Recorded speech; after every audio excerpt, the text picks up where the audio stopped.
are there any additional questions on that? Of course I have one, but on the map, can you show again? I can't tell whether the green space is included in this first phase or not. I don't think it was. Is that green space? It looks like Which a one? little park. Right in the middle. This? Yeah. No, that is not included in the first phase, but it is required to be constructed by the development agreement. But that's just my question. Yeah. Most of these that we're doing, we're going to have how many units in that first phase? 400 and, No. It's 100.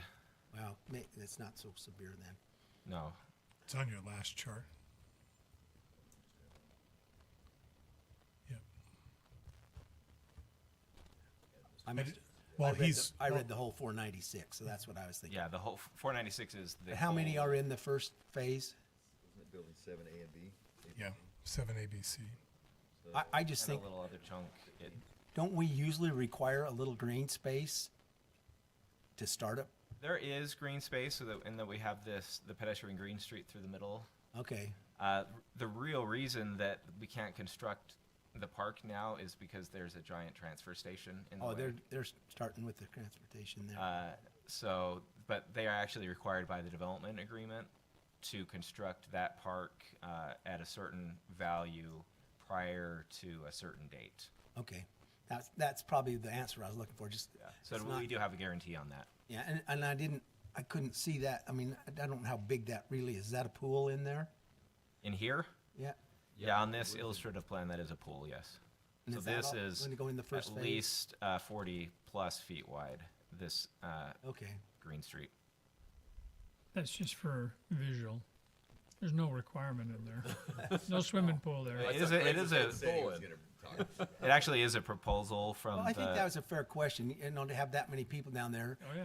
We want to have something for the kids to do besides playing the street. there'll be a little bit of growing into it because you'll still have an operational transfer station there, potentially for a little bit, but they're supposed to be out by the end of March of 24.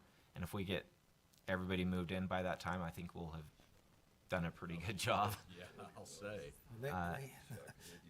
I wouldn't want to live across that street for the first couple of years while it's still there. Are there other questions on this tweak to the regulating plan for the southern part? No, I'm going to say it again. I know you're going to say I'm nuts, but as long as we know that on the south end, you are moving units from one section to another.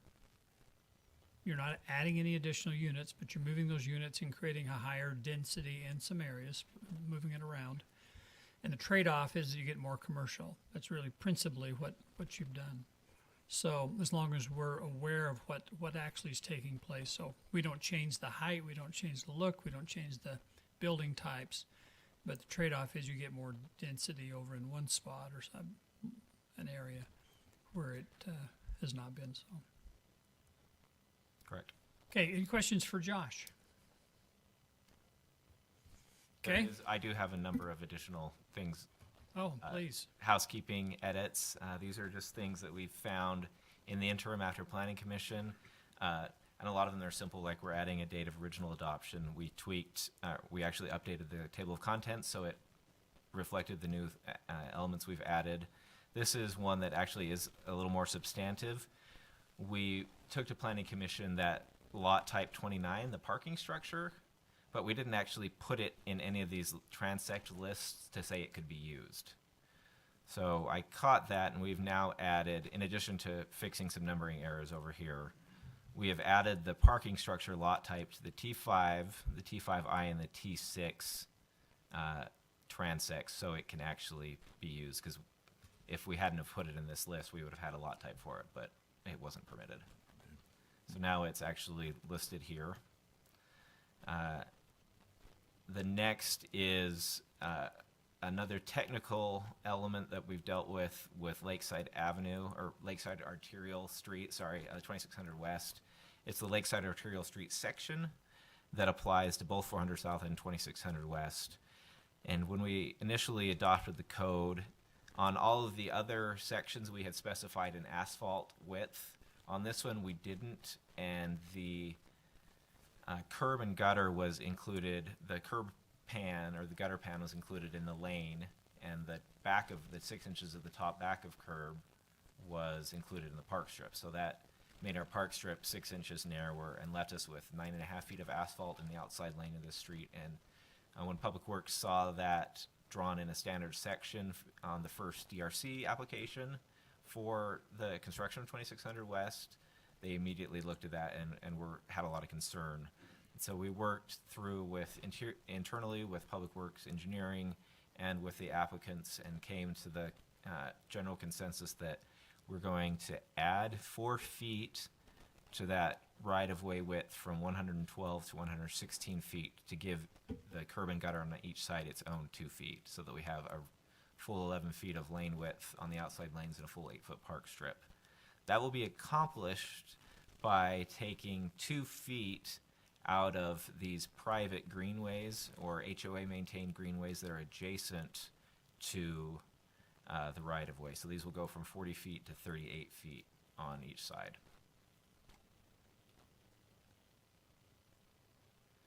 We also realized that when we adopted the 15-acre addition to the code in January for this property in this southeast corner, that we didn't actually update all of the thoroughfare or the street maps to put the line work for those alleys and green streets in there, nor did we designate those alleys. So we've added that line work into all the maps now and put the appropriate fire alley, and this represents the change between the two, and regular alley designations in those blocks so that it's consistent through the document. The last housekeeping edit was to add parking structure lot type to the list of lot types for which site plan review is required in the procedural standards. And that's the end of the changes into my presentation.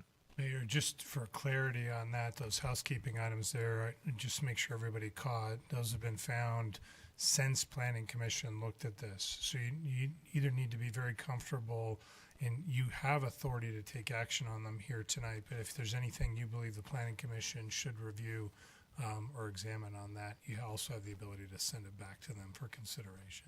And I forgot to speak to that. Troy recommended that I should, that as we've worked through this over the past 2-3 years with the Planning Commission, simply from my interaction with the Planning Commission, I don't see any of these that would,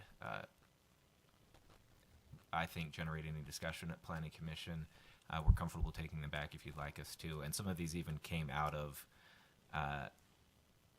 catches that we have a particularly copy editing minded planning commissioner, and she caught some of those numbering issues and a couple other things. And so that really prompted us to take this closer look and make sure that we weren't perpetuating any errors that would cause us trouble in the future. Okay, thank you. This first item is just the question, do you have any questions for Josh in relationship to any of these changes? Just in the proposed ordinance, or the change, there was one of the recommendations that was recommended for non-approval. Correct. So I'm assuming that's just left out of this. Yes, I did not. The revised document that you have before you does not include the It's one of the very first ones, one of the first. the change to decrease the size of the compact urban townhouse from Right there. 1,400 square feet to 1,000 square feet and reduce its width to 14. That had a negative recommendation from staff, and the Planning Commission concurred with that and did not recommend that you approve that. So basically, as it's written, it just incorporates all the recommended All for the other- approval items, correct. everything else. Yes, the ordinance in front of you represents the Planning Commission's recommendation plus the amendments, the tweaks we have made since the Planning Commission meeting on the 29th. Quote-unquote housekeeping items. Correct. Okay, any other questions for Josh?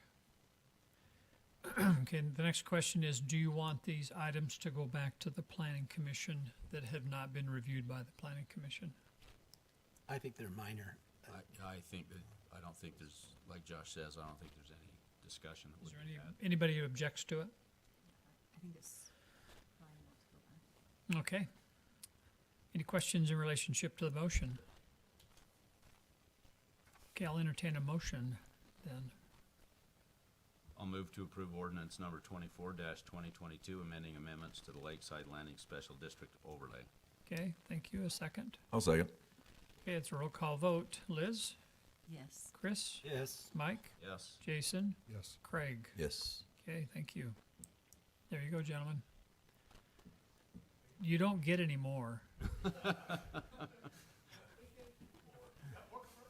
Yeah, we got. No, I'm talking about no more changes because, no, I told Craig, I said, chances are pretty good there's going to be more typos that we may find, and we just have to deal with them as we go through it. That's part of the process, so.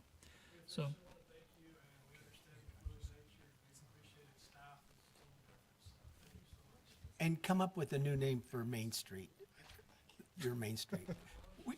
High Street, that's what they're call all the main streets in Europe. High Street would be a good name. No, no, not at all. I just think Yeah, at don't some We point, already have a main. yeah, we have Main Street, and I think we already changed that, in other words, just, that was one of the typos. I think we were gonna call Lakeside Avenue. that's yeah, fine. that's great. That's Yeah. great. Yost Boulevard. Okay, appreciate it. Mr. Riddle, Bruce? You're not sticking around?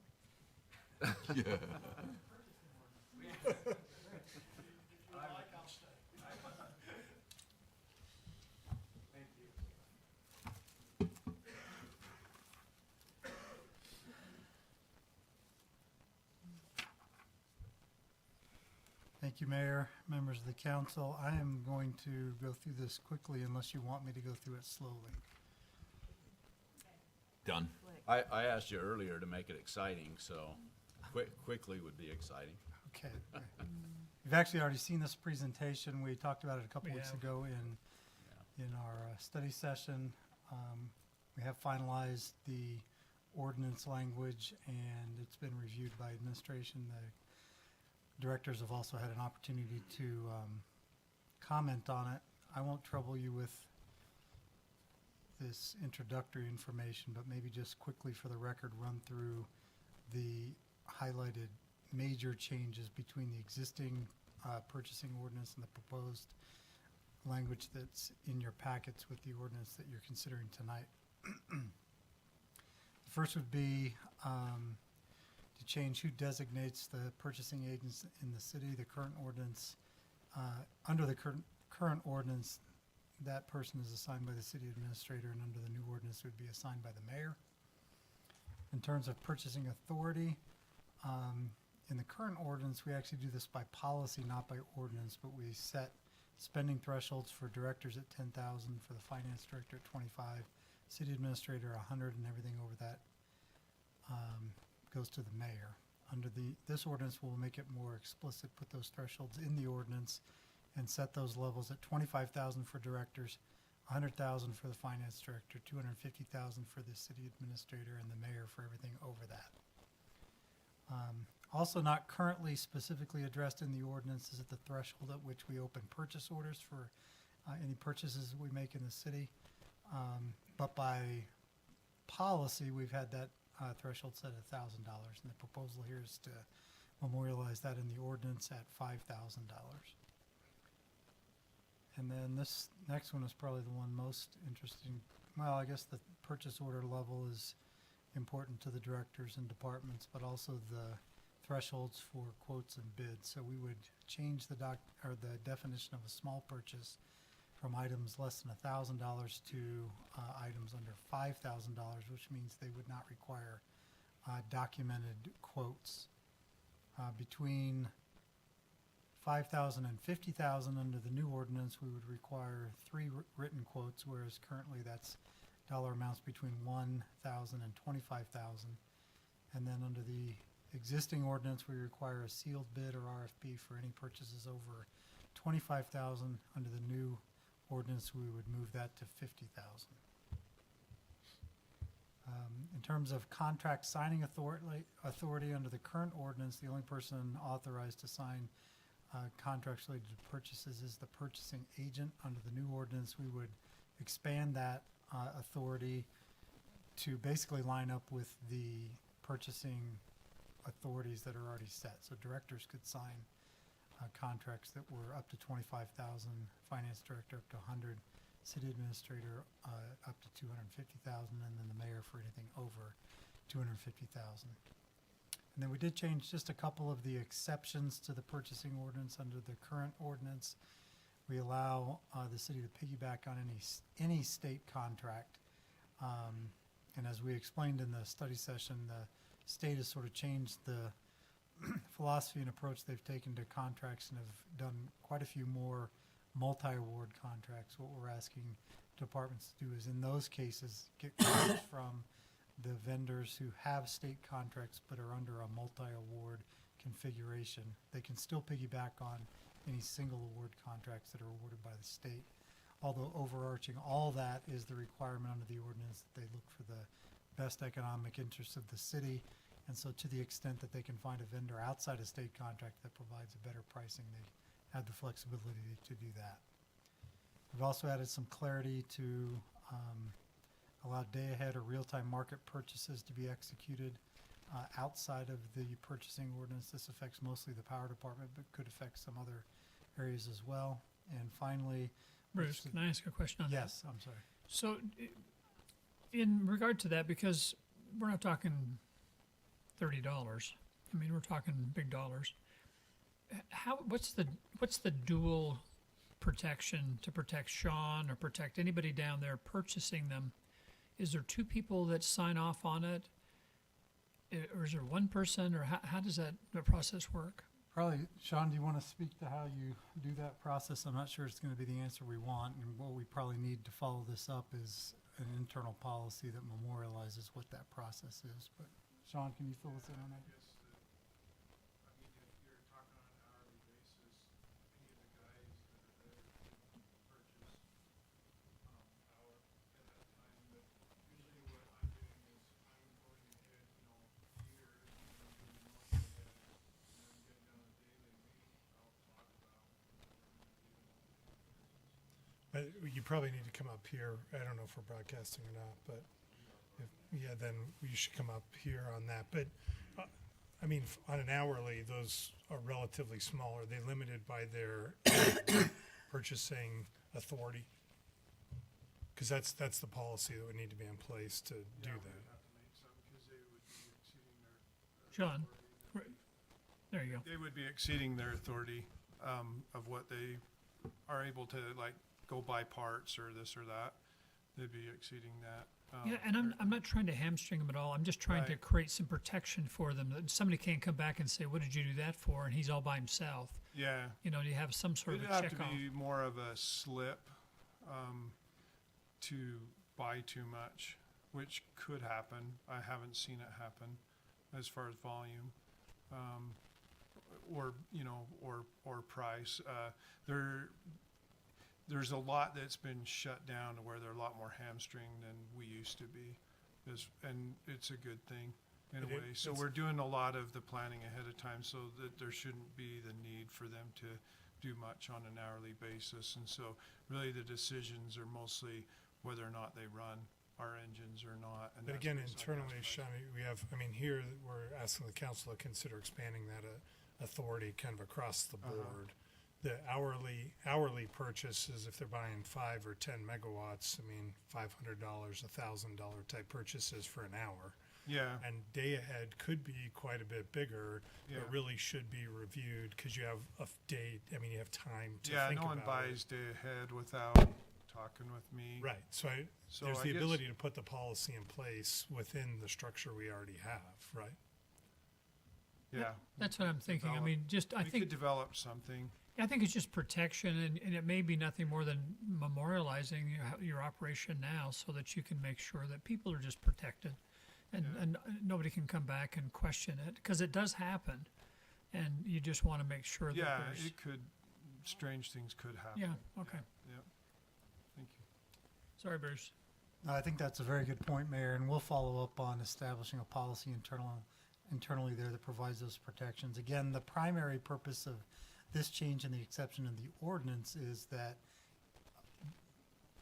technically, the way the current ordinance is written is impractical for operating at the power plant because a strict reading of the current ordinance would require us to go out and get quotes which may not be attainable or potentially even do sealed bids, which are impractical for spot market type situations. So I think this puts us in the clear in terms of how we approach the purchasing, but we do need some policies in place that will provide some assurances that people with the proper authority are seeing it.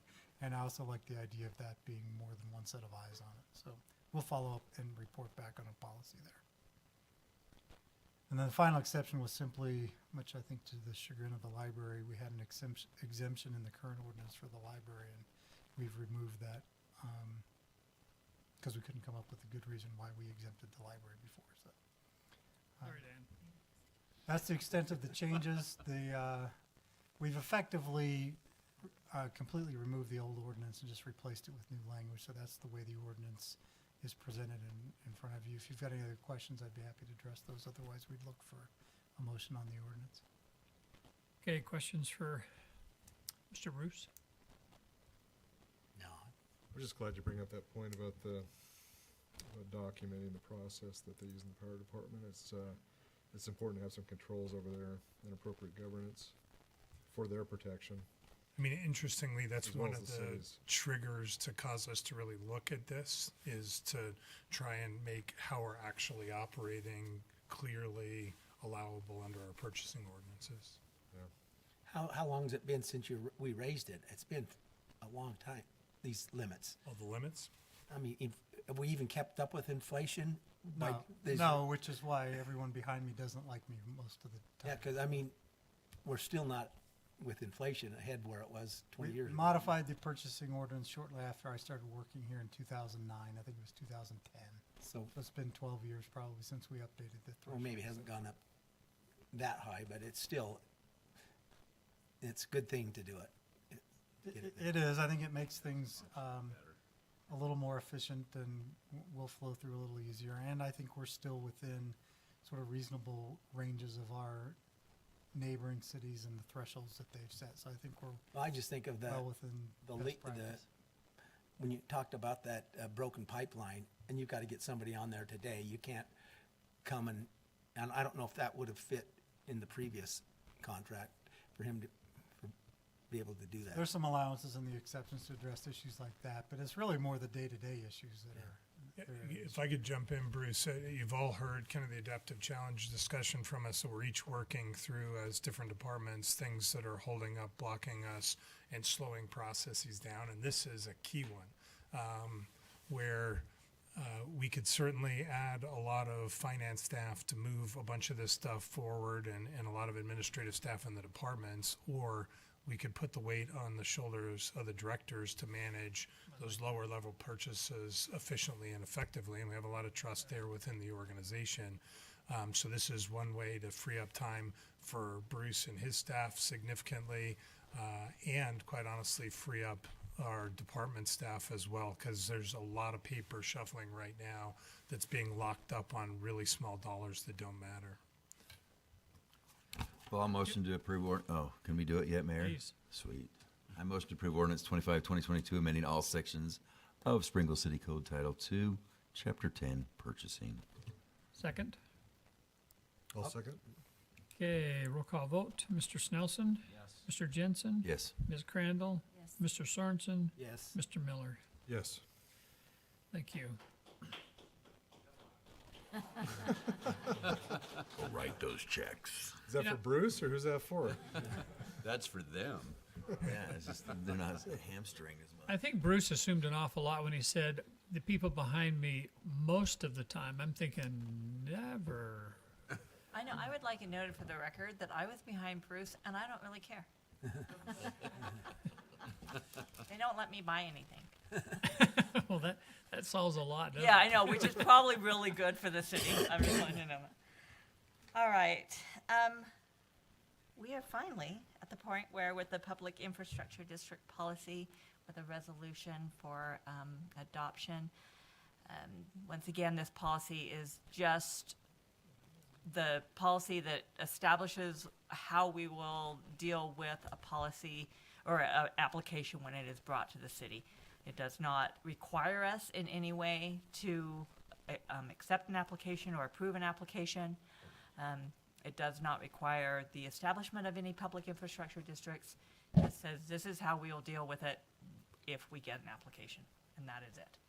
So, I don't know, I know we've been over this a zillion times. I'm sure you guys are probably like really sick of Assuming it's seeing the me talk. same as what you presented, then. Yes, yeah, it's exactly the same. There's really, nothing in it's changed. It's just we've formally put a resolution together and have it there for you. So, and then if there are any amendments that you want to make to the policy, as far as fees charged or anything like that, but that might be the only one that you might want to consider. The rest, I kind of am in favor of leaving a broad level of discretion so that you aren't hamstringed in the future. It's purposely somewhat vague. You put that big fee in. We Is that put what that you're big referring to, fee the in. 10,000 or Yeah, 11,000? it's $10,000. It's huge. It's more than pretty much any fee we charge for anything in the city. And that was randomly picked based upon a policy that South Salt Lake has put into place. And basically it just helps to weed out those who are not serious about what they're doing. These are fairly significant projects and applications, and they will take a lot of review by Troy and Bruce and John and the council when we do get an application. I'm sure that we will, but and it kind of offsets the cost involved in dealing with the complexity. Some may be much simpler than others. The $10,000 fee kind of just is going to cover the most complex that comes in. It's up to you if you want to set it at that or if you would want to have it lower. Do we have to rationalize that like we do with other fees? I mean, do we have to? We don't. justification for No. I mean, the answer is slightly different from that. It's what Well, you're doing yeah. is taking a deposit and then billing against it, so it'll be a justified I see. fee at the end. Yeah, It's like a so, down yeah. payment on. Yeah. Yeah, so there is a justification for it. It's just a little bit different than having to do it with like an impact fee or anything like that. Yeah. Have you seen any interest in this yet from developers? Yeah, that He's raising his hand, yeah, yep. these guys, Commenting. these guys are the ones that, Well, I think 10,000 is too low. I think it should be like $500,000.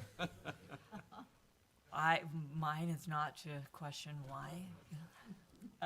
So yeah, in fact, I mean, these guys are the ones that this is how this whole discussion started when I started the city in April.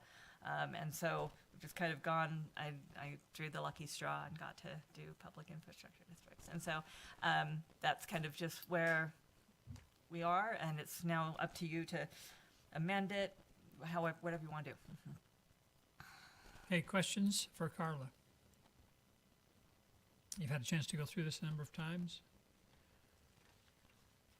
Okay, I'll entertain a motion for approval. I'll motion to approve Resolution 2022-54, establishing a public infrastructure district policy. You have a motion on the floor. I'll second it. Yeah, it's roll call vote. Mike, Yes. Jason, Yes. Liz, Yes. Chris, Yes. Greg. Yes. Thank you. All right, thank you very much. All right, Chief H, you're up again. This is fire and EMS. Yeah. Both of- Cash. 10 grand, here you go. Hi, Mayor and City Council. Thanks for letting us present tonight. Over the past 2 years, we've been updating you on the evolution of our fire department, and we've been responsive to increased demand for service, but also changes in the our volunteer reserve fire department and our part-time labor availability as well. So you were likely notified that we did not receive the SAFER grant. So we had applied for a substantial grant through the federal government, through FEMA. It would have amounted to $3 million over 3 years. This is the second year that we've applied for it, and we did not receive that grant. So this is in response to not receiving that grant. We see a direct need to increase our full-time staffing levels, and so I'll talk more about that as we go through it here. Chief, sorry to, Go ahead. I well, got it. sorry to interrupt, just, and I don't wanna like pour salt in the wound, but how do we have like a grant writer put that together? So we hired somebody to do And that. did anybody in the entire state get anything? So, I mean, it's not, Troy was saying that nobody got it. Yeah, so I wrote Congressman Owens, Congressman Curtis today. No Utah agencies received a SAFER grant in 2021. Of the first 360 million issued so far this year, no Utah agencies received money. And then obviously we didn't in the last 200 million. So at least of the last 700 million issued by the federal government, nobody in this particular fastest growing state in the country received any money. Rural and fastest growing. Wow. Yeah. Everybody's, That just doesn't make any sense. and everybody's defunct. Oh, yeah. Where did it go? Do you know where it went? Yeah, we do. I could start reading them off and you might It just recognize, Make us mad. yes. Why it don't you would. do that? Why don't you read a few? Yeah, Sure. yeah, let's do that. Sorry. Not to make us mad, but to make us aware. There you go, aware. Of the Just takes a second. Here we go. What we're listening to is true. Just kidding. Yuba City, California, 1.2 million. Frederick, the county of Frederick, Maryland, 8.5 million. Town of Nolensville, Tennessee, 1.1. Delaware Volunteer Firefighters Association, City of Minneapolis. There's Winter Haven, Florida, Englewood, New Jersey, County of Spokane, Washington, Troy, New York, Peoria, Illinois. Get a picture. Clear. So, yeah, County of Contra Costa, California, Town of Westminster Hall, Massachusetts, Myrtle Beach, South Carolina, Cannon City Area Fire Protection District of Colorado received 3.2 million. What just were we a couple going for? months. How many? Wasn't even 2 million, was it? Was it one? 3 million over Three, Was three it million over 3 3 years. years. That's right. Yeah, it was $1 million a year, basically.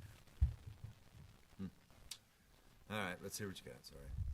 That was a heavy blow, but we're looking for alternatives, and I'll lay that out for you. So, looking at our statistics for the calls of service, they've doubled in the last decade. Over that same period of time, the number of our reserve or volunteer firefighters has decreased, and we've talked about that over the last 2 years. How increase in calls for service make it a more demanding proposition to be a volunteer. The volunteers still have full-time jobs during the day, so once we really reached the tipping point where it became impractical to be a volunteer when you're having 2 to 3 calls at night. You're getting woken up 2 to 3 times for 2 hours each time, then you're really not getting any sleep that night. So it's been more challenging for our reserves to be responsive, and so a lot of them are no longer participating. It's also become more challenging for us to staff shifts with part-time firefighters. The labor market is stretched very thin, and so there's not a lot of part-timers out there. Most of the people who work part-time for us work full-time for another department, and so if they can pick up an overtime shift there, then they're money ahead to work for their full-time agency. And again, just the labor shortage, there just aren't a lot of people out there who are looking for full-time job. They can pick up a full-time job pretty easily. So as a result, these conditions, we've been there are many shifts where we go short-staffed, and what happens when we're short-staffed is that if the crew that we have is responding to a call and we get a second call, then we're going to have to rely on mutual aid to respond to that call. And mutual aid means we call a neighboring jurisdiction to respond to the call in Springville on our behalf. So in order for us to provide prompt, consistent, and reliable fire and EMS emergency medical services to Springville residents, we recommend that we add additional full-time personnel to our staff. In order to do that, we need to request money from our budget. So to give you some numbers, I mentioned that in the past decade our calls for service have doubled. Back in 2012, the average daily calls for service was 2.85. In recent years, it's been 5.44, roughly 5.5 calls per day. every day is a little bit different. Some days you can have a lot more than that, some days a little less, but our average calls for service have definitely increased over the last decade. So here's an interesting statistic that over the past 12 months, total calls in Springville were 2,017 calls. 15 times we requested that Provo come and take one of our calls for us. In return, we took calls in Provo 9 times. So almost 2 to 1. Here's the big one, is that over the past 12 months, we requested mutual aid from Mapleton. We called them to take a call in our city 100 times, and in response, we went to Mapleton 9 times. So there's a major imbalance there. This is even more telling. In the past 90 days, Springville Fires requested mutual aid from Mapleton to cover a call in Springville 45 times. So on average, once every other day, we don't have the staffing in Springville, so we're calling for Mapleton to come take one of our calls. Gee, when I was reading this, I was just wondering, so is that, because it's like 10 to 1 in Mapleton, is that because, well, obviously we have more, are they better staff? I mean, is it like both of these reasons, like they're better staffed, and then we have more opportunity? So we have more crimes calls than for we have? service. We have more calls for They have service fewer than calls, they do. and they Fewer do calls. have. And they are fully staffed in- or extra staffed, So so that they can come They're over? staffed for their, so they're a smaller town, but Yeah, you can't, how can I say, send half an ambulance, you gotta send Well, the whole thing. yeah. So that they have a higher level of staffing than we currently do. okay, per capita. full-time staff. Yeah, full-time, okay. So they have, I believe every shift they have 6 people. So they've been able to stay up on the growing number of the need. Well, it's for shifted the- over the years, right? It's Not shifted, not yes, not it's too long ago, it was Yeah. flipped, and we were going to Mapleton far more than they were Okay. coming here. I'd say about 2 years ago, we were their plan for response to their call volume. And then we finally had to step up and say, you gotta do something. We can't be your primary response plan. We'll back you up for mutual aid. They had this conversation 2 years ago at their council. Yeah. And the end result of that conversation was to go to six full-time staff on staff who are available at all times. Now, they did that in part. They went to that staffing level partly because they wanted a full ambulance, but they'd also put a plan together that involved hospital transports and other things. And that's changing a little bit. That's a Mapleton problem, but we need to be at that same level Well, of that might be service. one of the reasons they're going after the canyon too, right? I mean, we had this conversation. They're actually not, I mean, they may be unaware to us. They're not aware of that conversation. It's not been, Oh, I thought we discussed that the other time. It's like, oh no, we'll just give it to Mapleton. So now we are not. we No. don't have the right to give it to them. Yeah. Oh, it's the county. Yeah. Obviously, the county's decision, Offering it to us because we've always had it. right? They're waiting for our response. Oh, we haven't responded yet then. No, if we decline, then they would they'll keep searching until somebody picks it up. And their next stop Assumption would is- probably be Mapleton. Probably gonna Yeah, be. well, and really, they're as close as we are if you look at where their station is versus ours. But does that play in this request this evening, the canyon? Because was it a month ago we made the decision to kind of tap out on the canyon? From my Did we or did we perspective, not? it does play. In my perspective, it does too. That's why I asked. And the reason for that is I mean, I know full well, and I appreciate the work they've done to put this together. We've talked for close to 2 years now about the need to have basically a staffing level of 24 hours a day, and been waiting for Safer Grant to do that. That's been basically 2 years. I think if I took the leash off right here, they would argue that we need more staffing than 6 Even right six, now you'd want today. 9. Yeah. We're not gonna take the leash off. This is a move to cover our call volume in Springville, not to overstaff so we can cover another area. And we may find You're right. Go ahead. we may find ourselves a little short. According to my statistics that I look at, we need 9 firefighters during the day and 6 at night. And I think this is a good move, though, to find out how does this affect. Let's take this step, see how it affects our call volume, because there may have been outside liars like inability to staff the day. Right, and this is absolutely an in-between stuff. My discussion was, and this has come together very quickly, we have to do something, we have to do it immediately. We're gonna get on the council agenda immediately and come talk about it. But we do have budget starting in 2 weeks. And we can then take a measured, reasonable approach with some additional data of what that's gonna look like and let the council make the decision. Because I know coming from the mayor shortly, and I'll just put it out there now, the biggest question for the council coming up in the budget is $1 million just to get to 6. We've got to find the revenue for that. So we'll be talking about that in January. If you say yes tonight. What about finding people to fill the positions? So creating full-time positions is much more attractive for them. So a year ago, we added full-time positions. We were able to fill all those full-time positions. But if you look across the firefighting profession across the state, it's difficult to recruit firefighters. But I think we'll be able to get them. I don't know if we'll be able to get. So in the past, we used to recruit even volunteers certified. They'd get certified to come to us. Now, we may have to look at how we certify people that are interested in filling. Which is the same issue we've worked through on the police side over the last couple of years. Right, same place. How many new FTEs will this be? Okay, so our current staffing is 5 during the day. That's 2 full-time people and then 3 part-time people. But we don't always staff the part-time people.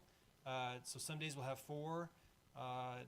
Occasionally we'll have 3. On a real bad day, we'll only have our 2 full-timers here. So we're gonna, our recommendation, and so it's 5 during the day and then 3 at night. So our recommendation is to go to 6 during the day and 6 tonight. So we'd, of those 6, 5 would be full-time employees and 1 part-time person on each shift. And we're confident we can staff that 1 part-time position. So in order to staff 5 full-time positions, when it's all said and done, we have 3 teams. We need to add 3 to each team, so we're gonna add a total of 9 new firefighter positions. Full-time. But remember, we're also reducing part-time hours there. Sure. And also, this gets way into HR and human resources and how it works, but there are special exemptions for public safety and how it works. So when you're thinking 40-hour employees, it doesn't work that way on fire. They actually work 2,912 hours in a year. So some of your traditional FTE thinking works a little bit differently.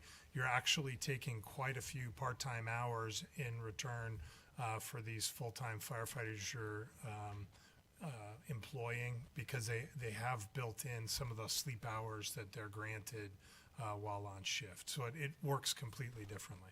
But it'll be 9 full-time employees with part-time hours coming off. All of the changes to the budget line items are detailed in the staff report.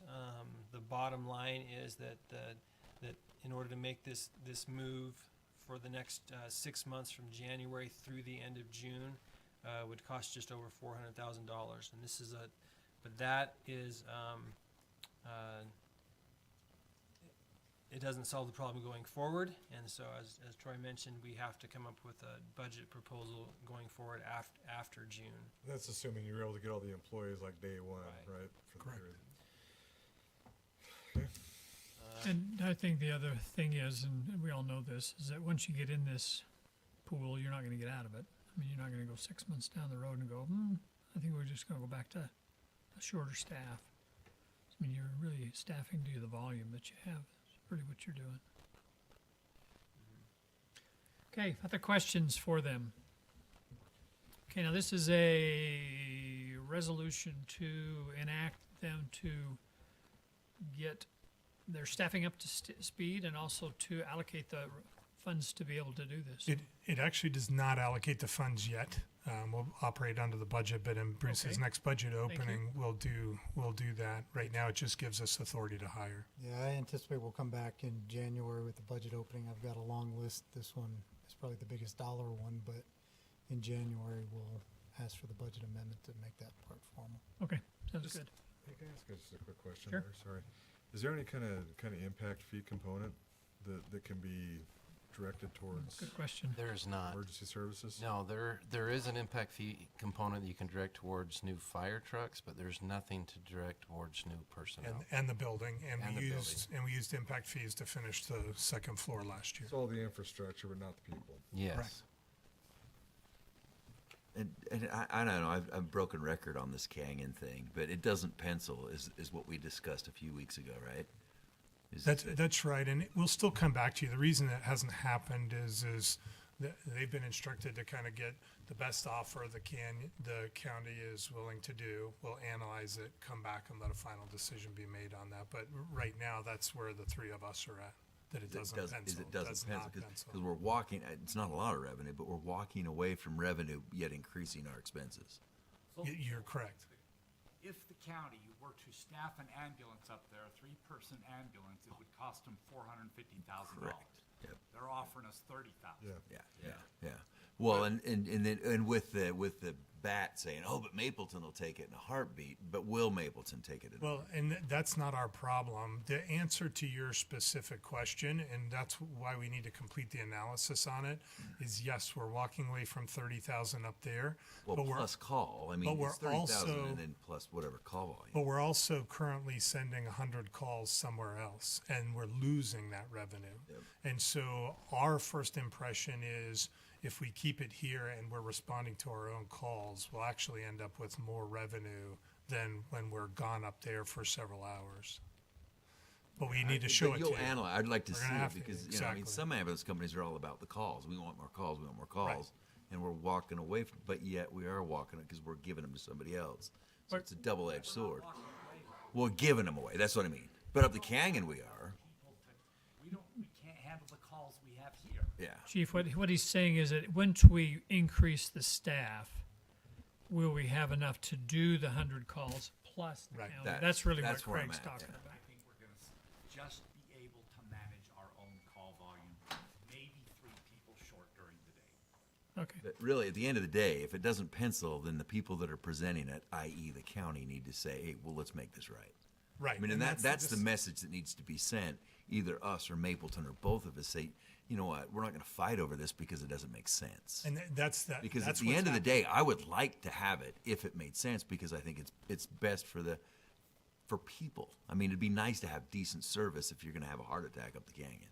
You know, if somebody's going to drop dead on the golf course, it'd be nice to get somebody there pretty quick. And right now, that's the county's responsibility. It is. Well, and their response is they pay for us to do it. They don't go up there. I've never seen a county ambulance. Have you? No, they don't have one. They Exactly. That's what I'm saying. I mean, a sheriff may show up, but for the most part, it's us, and it's our. But It's they not need- just. They need, It's, to pay, they need to pony up. yeah, exactly. And So 30 grand just isn't 30 cutting it. grand's not. Yeah, so we'll get the best offer from them, do the analysis, and you'll be able to make the final Maybe call. we have that lobbyist guy go over to the county and see if he can get us like. No, well, we ought to just collude But with Mapleton seriously, and though. say we both need to hold out for Well, something yeah, better. Yeah, exactly. I mean, that's what, you know. Glad that's on the public record. Yeah, I sorry. would like to make a motion if that's, are you ready for a motion? I am ready That's a for joke. motion. I know that. I'd like to make a motion to approve Resolution 2022-55 to increase the fire department staffing levels in response to the increasing calls for fire and emergency medical services in Springville. Okay, I have a motion. Second. Okay, it's a roll call vote. Mr. Miller, Yes. Mr. Jensen, Yes. Liz, Yes. Mike, Yes. Chris. Yes. Thank you. Okay, green light, go. Go, dog, go.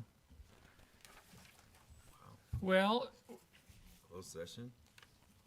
Well, I hope so. no, but I'm gonna For Liz's sake. I'm gonna preclude Troy just for a second and recognize Rita.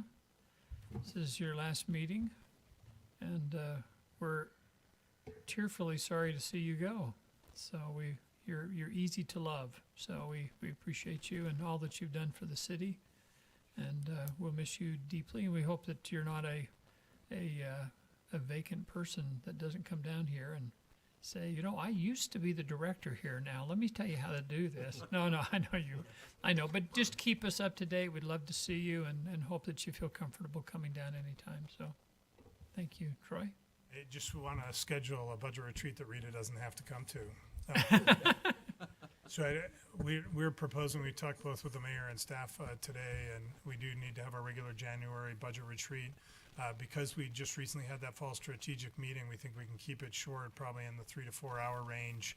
There is a fifth Tuesday. I know some of you don't like the fifth Tuesdays, so we're fourth, fifth Tuesday. We can pick some other days of the week, but we're really proposing just kind of a 5:30 to 8:30 or 9 kind of meeting. So if you don't mind looking at your calendar, see if the 31st looks okay, or if you have any other proposals, we're pretty flexible. Okay, were you saying that possibly on that Tuesday, the 3rd, that we were not gonna have a meeting? Yes, we are, but the ability for us to get a whole budget retreat together in 2 weeks is gonna be Oh, difficult. gotcha. What? Yeah. What, you guys have some stuff to I'm do? good with the 31st. That's good. You're good with the 31st? I'm good with the 24th or the 31st. I'll be on the 20th. We can't do the 24th, we have a par board meeting. Okay, 31st it is. So 31st, you want to do it like a council meeting with dinner at 5? You want to just come at 5:30 and have fed yourselves? Do you have a preference? I could do it the 24th, sorry, if you wanted to. Can't, Not if we did it in the night, we can't. Oh, yeah, sorry. got par board. I did hear that. I like So the 31st? I like the 5 to 9 or whatever. Okay, On the 31st? 5 on the 31st. Joe Banditos, what do you think? What? Extra spicy. Yeah, if you bring a bottle of Maalox. Thank you, that's I on like there. La Casita. Louis a good man. Okay, any other items we need to talk about? Okay, I'll entertain a motion for adjournment. I'll move that we adjourn. I'll second it. Those in favor? Aye. Opposed? Okay, thank you. We did pretty good tonight. A lot of stuff.